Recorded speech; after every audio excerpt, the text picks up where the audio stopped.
probably one of the hottest asset classes I'm seeing right now. They're selling at a 6 to 7% cap. And if they hit the market for sale, they sell pretty damn fast. The reason that they're so hot is that they're very much undersupplied. So more or less, what is this flex industrial?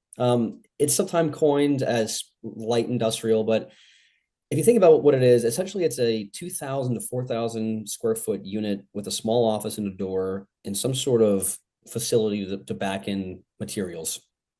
Who are the tenants?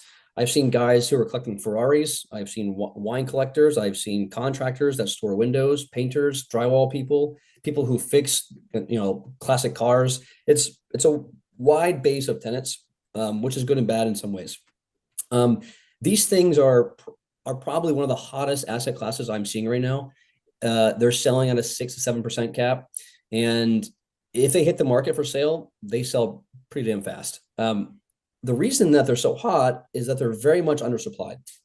Okay, and we'll get into kind of some of the key variables that dictate the potential demand on these things. But the reason that there's so few supply versus demand, if you think about the average investor, right? Most people don't have $10-15 million in cash just laying around.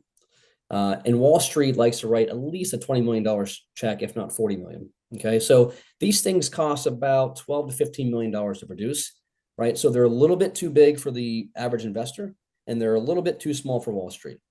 So really, no one has the ability to play in this asset class unless you're someone like us who has the ability to syndicate, put together a deal for 10 to 15 million bucks, go out and get debt because of our strong balance sheet. And then one component that I haven't said is I founded an engineering firm that helps us take this all to life and fruition, right? So we have the ability to do these at scale. And one of our initiatives, again, through the next 7 years, is to build out 40 of these locations and then package it up 5 at a time, selling it to Wall Street, which they very much like if you can do that. Okay. So it's like the supply demand. It sounds like the need, the diverse tenant base. And I also would think also they're probably not super management intensive, right? I mean, if you No, have it's so yeah. I mean, think about it, right? So like we have two right now that we're building, roughly 120,000 square feet. 20 or so tenants. These are 3-year leases, and yeah, there's one tenant. There's one person in the office working, right? And they're usually they're usually not even in the office. They're usually out in the field doing the work. It's also all triple net, so they're paying for all the maintenance, all the taxes, everything. And so it's pretty amazing. You're usually netting in your NOI about 92% of your revenue. So